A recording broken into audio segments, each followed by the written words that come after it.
Hello guys, कैसे हैं आप लोग। आशा करता हूँ आप लोग अच्छे से होंगे। Welcome to my channel Vikrant classes.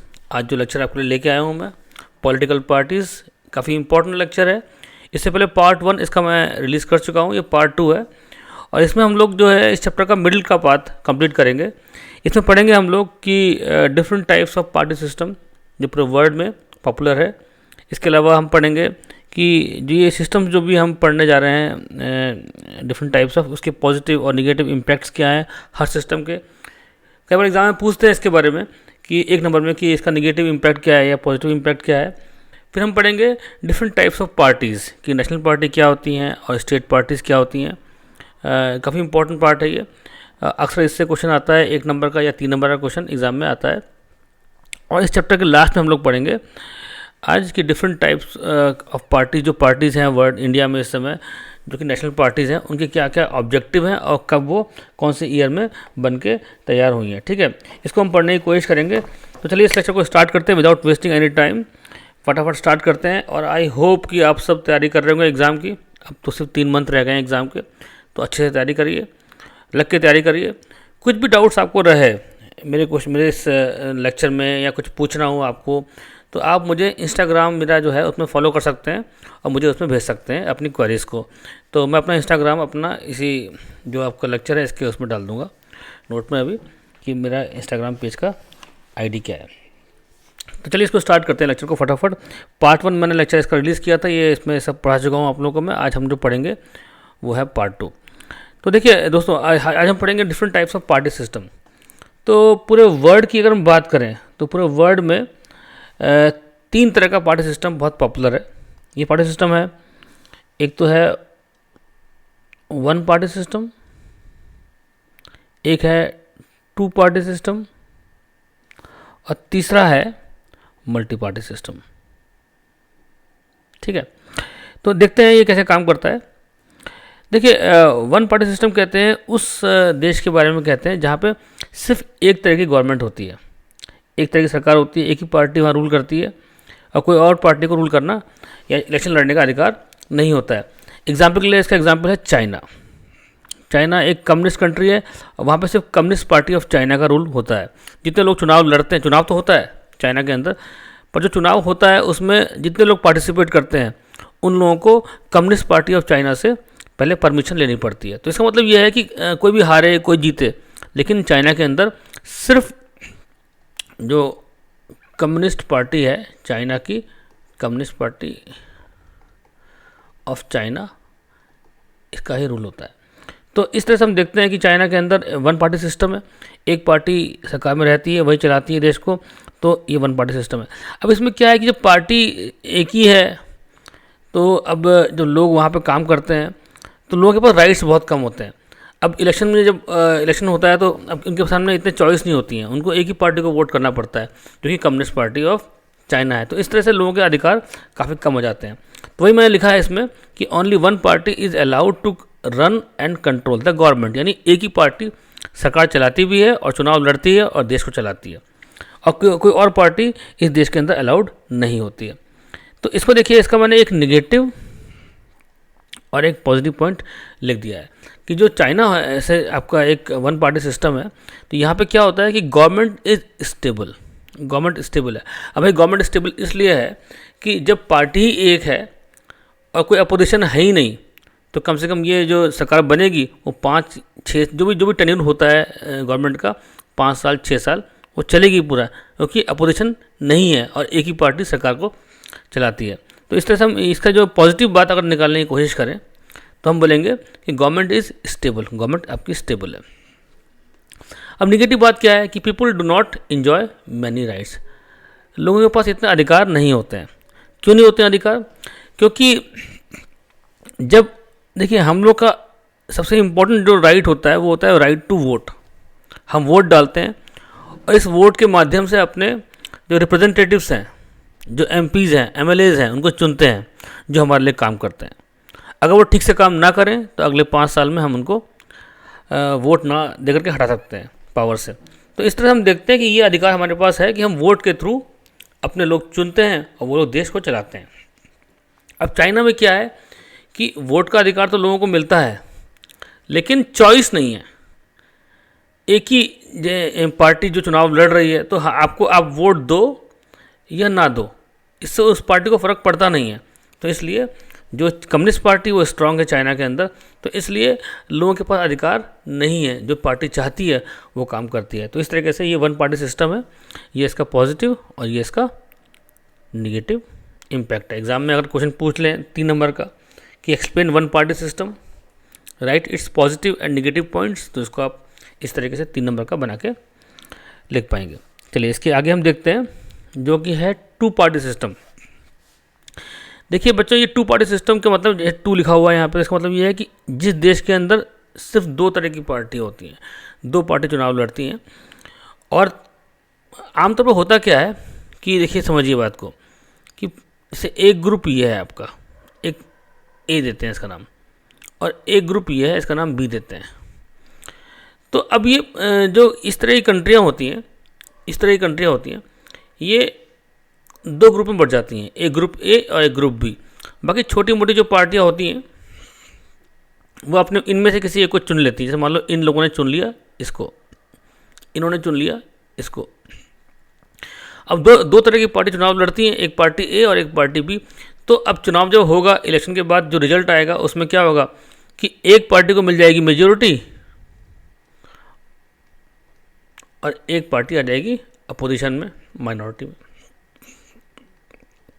ठीक है, तो इसमें क्या होता है कि एक पार्टी को मेजोरिटी मिलना पक्का है भाई। जब 2 पार्टियां चुनाव लड़ेंगी तो एक को मेजोरिटी मिलेगी और एक को।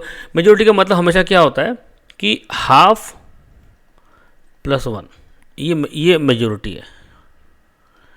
तो इसका मतलब ये है कि किसी एक पार्टी को आधे से अधिक सीट मिलेंगी और किसी को इससे थोड़ा कम मिलेगी। तो इससे जो इसके एग्जाम्पल है वो है USA, United states of America. यहाँ 2 तरह की पार्टी ही चुनाव लड़ती हैं, बाकी जितनी छोटी मोटी पार्टियाँ होती हैं वो इनके अंदर मर्ज हो जाती हैं। अब क्या है इसकी पॉजिटिव पॉइंट क्या है? देखिए जो पॉजिटिव पॉइंट है कि भाई 2 पार्टियाँ हैं, तो एक के पास मेजोरिटी है और एक के पास मेजोरिटी नहीं है। जहाँ मेजोरिटी है वो 5 साल 4 साल जो भी वहाँ सिस्टम है उतना, जैसे अमेरिका में तो 4 इयर्स का सिस्टम है कि 4 साल तक गवर्नमेंट रहती है, फिर इलेक्शन होता है, तो 4 साल तक सरकार रहती है वहाँ पे, बीच में सरकार हटती नहीं है। तो इसलिए गवर्नमेंट जो है वो आपकी स्टेबल है। अब निगेटिव पॉइंट की बात करें तो लोगों के पास इतनी चॉइसेस नहीं है भाई। 2 ही ग्रुप हैं आपके पास, एक ग्रुप ए है और एक ग्रुप बी है, आपको इनमें से किसी एक को चूज़ करना है। तो कहाँ इतनी चॉइस है? आप या तो ए को चूज़ करेंगे या बी को। आपको दोनों पसंद नहीं है तो आप वोट मत करिए, उसकी वैल्यू ख़त्म हो जाएगी। तो इस तरीके से हम देखते हैं कि लोगों के पास इतनी चॉइस नहीं होती है। होती है चॉइस, जैसे वन पार्टी में तो चॉइस होती ही नहीं है, सिर्फ एक ही पार्टी को चुनाव लड़ाना है, उनको ही वोट देना है। अब यहाँ पे कम से कम चॉइस थोड़ी बढ़ गई है। अब 2 पार्टियाँ हैं, पार्टी ए और पार्टी बी, तो इनमें से किसी एक को वोट कर सकते हैं और वो जिसको वोट करेंगे वो गवर्नमेंट फॉर्म करेगी। चलिए नंबर 3 पार्ट बड़ा इंपॉर्टेंट है, मल्टी पार्टी सिस्टम। मल्टी मतलब मैनी, ठीक है। तो यहाँ पे क्या होता है कि एक साथ कई पार्टियां चुनाव लड़ती हैं। इसका उदाहरण इंडिया है। अब इंडिया में इतनी पार्टियां हैं, कांग्रेस पार्टी है, बीजेपी है, एनसीपी है, टीएमसी है, सीपीआई है, सीपीआईएम है, बीजेपी है, बीजेडी है, बीएसपी, तो सब पार्टियां चुनाव लड़ती हैं। तो अब जो चुनाव लड़ती हैं तो ये एग्जाम्पल किसका? ये एग्जाम्पल है मल्टी पार्टी सिस्टम का। इसके अपने फ़ायदे और अपने नुकसान हैं। तो एग्जाम्पल आया तो लिखेगा इसका इंडिया एग्जाम्पल। इसका एग्जाम्पल आपको और अगर देना चाहें तो बगल में हमारे बांग्लादेश है। इसके अलावा और एग्जाम्पल जैसे मतलब कई कंट्रियाँ इसकी एग्जाम्पल, पाकिस्तान एग्जाम्पल है, वहाँ भी कई पार्टी चुनाव लड़ती हैं। तो इस तरह से ये आपका एग्जाम्पल हो गया। अब क्या होता है देखिए, इसके पॉजिटिव और नेगेटिव पॉइंट क्या हैं। अगर पॉजिटिव पॉइंट की बात करें तो लोगों के सामने बहुत सारी चॉइसेस होती हैं, मतलब लोग जहाँ चाहें वहाँ वोट दे सकते हैं, ये अच्छी बात है। नेगेटिव पॉइंट क्या है कि government is not stable because of coalition government. अब ये कोलिशन गवर्नमेंट, ये जो टर्म है कोलिशन का, ये आपको पता होना चाहिए इसका मतलब क्या होता है। ये तो मैं इसको कर लेता हूँ अंडरलाइन, थोड़ा सा इसको हाईलाइट कर देता हूँ। था। देखिए इसका मतलब ये है कि government is formed by more than one party, यानी एक से अधिक पार्टी आपस में मिल जाएं और सरकार बनाएं, उसे हम लोग कहते हैं कोलिशन गवर्नमेंट। दो तरह की गवर्नमेंट होती है, देखिए समझिएगा बात को। एक होती है मेजोरिटी और एक होती है कोलिशन गवर्नमेंट। मेजोरिटी मतलब कि एक पार्टी के पास इतनी सीटें हैं कि वो सरकार फॉर्म कर सकते हैं। यहाँ पे क्या है, किसी के पास इतनी सीटें हैं ही नहीं कि गवर्नमेंट को फॉर्म कर सके, तो क्या होता है, कई पार्टियाँ, मैनी पार्टीज, कई पार्टियाँ जो हैं मिल जाती हैं आपस में, तो उसे हम कहते हैं कोलिशन। तो अब मैंने कहा कि government is not stable, stable नहीं है। क्यों स्टेबल नहीं है? बिकॉज कोलिशन गवर्नमेंट के चांस अधिक होते हैं।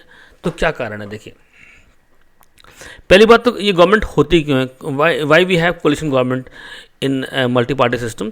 अब देखिए इतने सारे पार्टियां हैं एक साथ, अब आपने किसी ने इसको वोट किया, किसी ने इनको वोट किया, किसी ने इनको वोट किया, किसी ने, यानी पूरे वोट बढ़ गए हैं।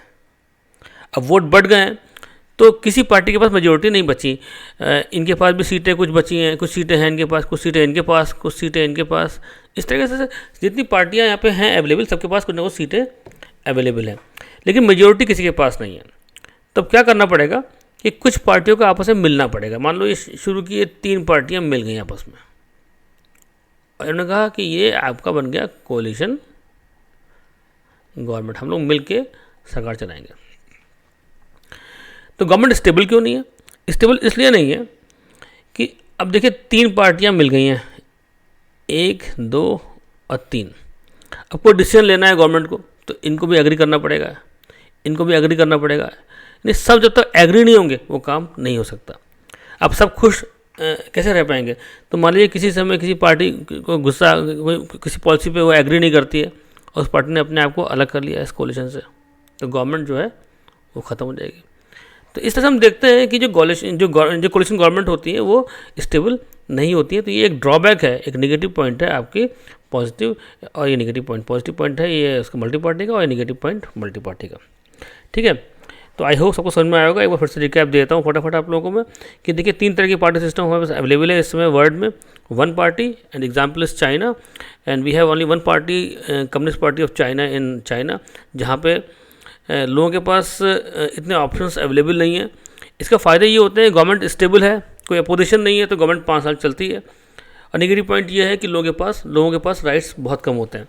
इसके अलावा अगर 2 पार्टी सिस्टम की बात करते हैं हम लोग, तो 2 पार्टी सिस्टम में क्या होता है कि वो देश जहाँ पे 2 पार्टियाँ चुनाव लड़ती हैं और उनमें से किसी एक को मेजोरिटी मिल जाती है और एक पार्टी बैठती है अपोजिशन में। इसका एग्जाम्पल यूएसए है, ब्रिटेन भी इसका एग्जाम्पल हो सकता है।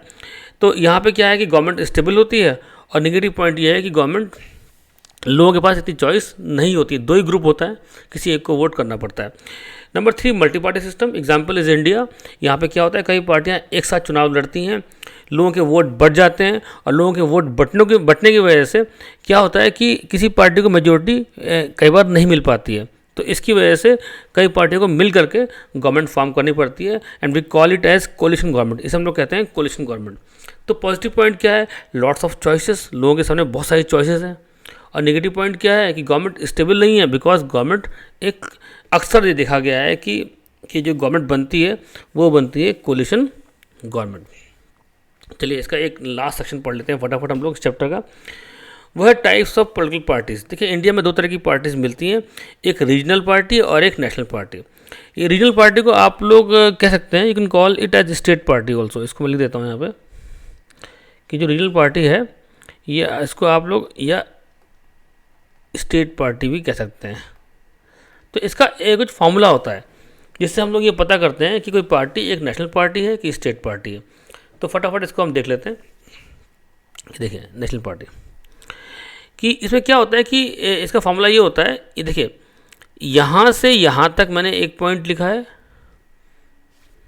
एक मिनट, यहाँ तक, और यहाँ से यहाँ तक एक पॉइंट लिखा है। अच्छा दोनों में और लगाया है बीच में, ये और इज़ इम्पोर्टेंट, ये जो और लगाया है मैंने ये इम्पोर्टेंट है। इम्पोर्टेंट क्यों है समझिए बात को। देखिए जो 2 पॉइंट लिखे हैं हम लोगों ने यहाँ पे, इनमें से कोई एक चीज़ चाहिए आपको, या तो ये चाहिए या फिर ये चाहिए। एक पार्टी को अगर नेशनल पार्टी बनना है तो पहला काम तो क्या करना पड़ेगा उनको कि 6% वोट मिले हों उनको, कहाँ पे, लोकसभा इलेक्शन में। अब अगर ये नहीं मिल पाया तो एक ऑप्शन और भी रखा है, और वो ये सेकंड वाला है। इसमें क्या लिखा है कि अगर ये नहीं मिल पाया तो 6% वोट कहाँ पे हों, 4 स्टेट की असेंबली इलेक्शन में, यानी जो किसी स्टेट का इलेक्शन हो, किसी 4 स्टेट का, उनमें से किसी 4 स्टेट में उनको 6% वोट मिला हो। तो या तो ये पूरा करें आप, या फिर ये, इनमें से कोई एक पूरा करना है। एनीवन लिख दे रहा हूँ यहाँ पे, एनीवन। साथ में ये लास्ट पॉइंट एंड ये भी चाहिए, ये कंपलसरी है कि 4 सीट लोकसभा के अंदर उस पार्टी के पास हों, 4 MP हों। यानी अब क्या हो गया भाई, या तो उस पार्टी के पास 6% वोट हो लोकसभा के अंदर उस इलेक्शन में, या फिर उस पार्टी के पास 6% वोट मिला हो उसको किसी 4 स्टेट की लोकल असेंबली इलेक्शंस में, और उसके अलावा उनको 4 सीट होनी चाहिए लोकसभा के अंदर। अगर ये दोनों चीज़ें, ये तीनों चीज़ें पूरा कोई पार्टी पूरा करती है तो हम उस पार्टी को नेशनल पार्टी कह सकते हैं। तो इसका एग्जाम्पल है Indian national Congress, BJP, BSP, Trinamool Congress, ये सब इसका उदाहरण है। तो इसको आप इस तरह समझ सकते हैं। नहीं, तृणमूल कांग्रेस नहीं, वो पहले थी, अब हट गई है, तो अब NCP है। तो NCP हो गया, CPI हो गया, CPIM हो गया, BJP हो गया, कांग्रेस हो गया। तो इस तरीके से कुछ पार्टियां जो हैं ये सब नेशनल पार्टी हैं हमारे देश की। अब बात करते हैं रीजनल पार्टी की। तो जैसे नाम बता रहा है कि रीजनल पार्टी का मतलब क्या होता है, इसका मतलब ये होता है रीजनल पार्टी यानी किसी रीजन में, किसी स्टेट में ही ये पार्टी एक्टिव होती है। तो इसका फॉर्मूला बड़ा सिंपल दे रखा है इन्होंने कि ये वो पार्टियां होती हैं जिनके पास 6% वोट मिला हो, कहाँ पे, किसी स्टेट के इलेक्शन में उनको 6% वोट मिला हो। ठीक है, 6% वोट इन स्टेट इलेक्शन, और साथ में 2 सीटें वहाँ पे असेंबली, लोकल जो स्टेट की असेंबली वहाँ मिले हो, यानी 2 MLA हों उनके, यानी 6% vote in the state election plus 2 seats in local state assembly. अगर ये दोनों पूरा करते हैं तो उस पार्टी को हम लोग स्टेट पार्टी, या फिर we can call it as regional party. ठीक है, तो इसका बेस कम होता है, छोटा होता है, कम एरिया में काम करती है। तो ये जैसे एग्जाम्पल दे रखा है मैंने यहाँ पे कि पहला एग्जाम्पल समाजवादी पार्टी, ये यूपी के अंदर काफ़ी एक्टिव पार्टी है, उत्तर प्रदेश के अंदर। इसके बाद नंबर 2 पार्टी जो है वो है आपकी तेलुगु देशम पार्टी, तो ये तमिलनाडु की पार्टी है। तो इस तरह हम देखते हैं कि नहीं, ये आंध्र प्रदेश की पार्टी है। तो ये सब पार्टी जितनी हम देख रहे हैं, TDP हो गया, DMK हो गया, या AIADMK हो गई, सपा हो गई, ये सब जो हैं किसी स्टेट में काम करती हैं, इसलिए इनको हम लोग कहते हैं स्टेट पार्टी। ठीक है बच्चों, फटाफट एक मैं लास्ट चीज़ बता दूं आप लोगों को कि ये मैंने कुछ पार्टियों के नाम लिखे हुए हैं, ये सब नेशनल पार्टी हैं देश की हमारी, ये आपको पता होना चाहिए। हालांकि एग्ज़ाम में क्वेश्चन नहीं आता इस तरह का कि नेशनल पार्टी के क्या ऑब्जेक्टिव्स हैं, लेकिन तभी मैंने सोचा कि हो सकता है कि एग्ज़ाम में कहीं बोर्ड में पूछ लें तो आप लोग उससे कन्फ्यूज़ ना हो, इसलिए मैंने सोचा कि इसको मैं बता दूं फटाफट आप लोगों को। तो देखिए, INC की बात करते हैं। पहली पार्टी है इंडियन नेशनल कांग्रेस। ये पार्टी ये सबसे पुरानी पार्टी है इस देश की, और कई साल तक ये पावर में रही है। तो इसका जो मेन उद्देश्य है इस पार्टी का उद्देश्य ये है कि देखिए, पहली बात तो ये 1885 में बनी है, 1885, इसको कहते हैं INC 1885। इसको तो हिस्ट्री पढ़ेंगे आप ना जब इस पार्टी की, तो इसका एक बहुत ही ग्रेट कंट्रीब्यूशन है भारत की आज़ादी के लिए। तो काफ़ी बड़ी और पुरानी पार्टी है। ये बात करते हैं सेकुलरिज्म की, यानी सबको इक्वल राइट मिलना चाहिए, कोई भी एक धर्म आगे नहीं बढ़ेगा, सारे धर्म इक्वल हैं, और गरीब लोगों की वेलफेयर की बात करती है पार्टी। तो ये 2 इसके उद्देश्य हैं, secularism and welfare of the weaker section. अब नंबर 2 पार्टी है भारतीय जनता पार्टी। ये पार्टी 1980 में बनी है, 1980, और आज इंडिया में रूल कर रही है। मिस्टर प्राइम मिनिस्टर मोदी जो इसी पार्टी के हैं, और देश के प्राइम मिनिस्टर हैं। तो इस पार्टी का जो उद्देश्य है एग्रेसिव नेशनलिज्म, यानी लड़ने, मतलब कि आप समझिए कि देश की आन बान के लिए हम लड़ सकते हैं, ये सोच है इस पार्टी की। और हिंदुत्व की बात करती है पार्टी, यानी कहती है कि हम लोग को हिंदुत्व को आगे बढ़ाना है, यानी बाकी और धर्म की भी इज्जत करनी है लेकिन हिंदुज़म को आगे बढ़ाना है, ये इनका मानना है। नंबर 3 पार्टी है जो कि नाम है बहुजन समाज पार्टी। ये 1984 में बनी है। ये पार्टी बैकवर्ड कम्युनिटी के लोगों की बात करती है, यानी एससीज और एसटीज़ की बात करती है। कहती है उनको हमको उनकी हेल्प करनी है और उनको ऊपर लेके आना है। फिर ये दो पार्टियाँ CPIM और CPI। पहले CPI था, 1925 में बनी ये पार्टी, बाद में ये पार्टी टूट गई, स्प्लिट हो गई, तो 2 पार्टियाँ बन गई, एक CPIM और एक CPI। CPI बनी 1925 में और CPIM बनी 1964 में। दोनों का उद्देश्य एक जैसा ही है, सोशलिज्म, यानी जो समाज में जो लोग रहते हैं, मजदूर श्रमिक लोग रहते हैं, वर्कर्स रहते हैं, उनकी भलाई के लिए काम करना है। सबके बीच में इक्वल डिस्ट्रीब्यूशन ऑफ वेल्थ, यानी पैसे को इक्वल डिस्ट्रीब्यूट हो, ये इनका आइडिया है। और सेकुलरिज्म की बात करते हैं, यानी हर धर्म इस देश के अंदर इक्वल होगा। और लास्ट जो पार्टी है वो नेशनलिस्ट कांग्रेस पार्टी है। ये पार्टी पहले कांग्रेस पार्टी का पार्ट थी, बाद में ये पार्टी अलग हो गई और ये बनी है 1999 में, सबसे लेटेस्ट पार्टी है ये। ठीक है, इसमें ये पार्टी क्या है, ये सेकुलरिज्म की बात करती है, यानी इसका मतलब ये है कि हर धर्म इक्वल है इस देश के अंदर। सोशल जस्टिस की बात करती है, यानी जितने भी लोग देश के अंदर रहते हैं उनको इक्वल मानना है, उनको इक्वल जस्टिस मिलना चाहिए। और एक सबसे इम्पॉर्टेंट बात ये पार्टी जो मानती है वो ये मानती है कि जितनी इम्पॉर्टेंट पद हैं इस देश के अंदर, जितनी इम्पॉर्टेंट पोस्ट हैं, चाहे प्राइम मिनिस्टर की है चाहे चीफ मिनिस्टर की हैं, वो सब इंडियन मूल के लोगों को मिलना चाहिए, कोई बाहर का आदमी इन पे आके कब्जा ना करे, ये इनका मानना है। तो इस तरह से ये आप थोड़ा सा एक बार देख लीजिएगा, पूछते हैं कई बार एग्ज़ाम में, हालांकि अभी तक तो आया नहीं है कभी किसी पार्टी के बारे में, लेकिन मैंने आपको इसलिए बता दिया कि भाई हो सकता है कि बोर्ड एग्जामिनेशन है, कहीं से कुछ पूछ लें, तो आपको ये सब अच्छे से आना चाहिए। तो आई होप कि ये लेक्चर जो आज का है काफ़ी अच्छा लगा होगा आपको, आपके लिए फ्रूटफुल रहेगा।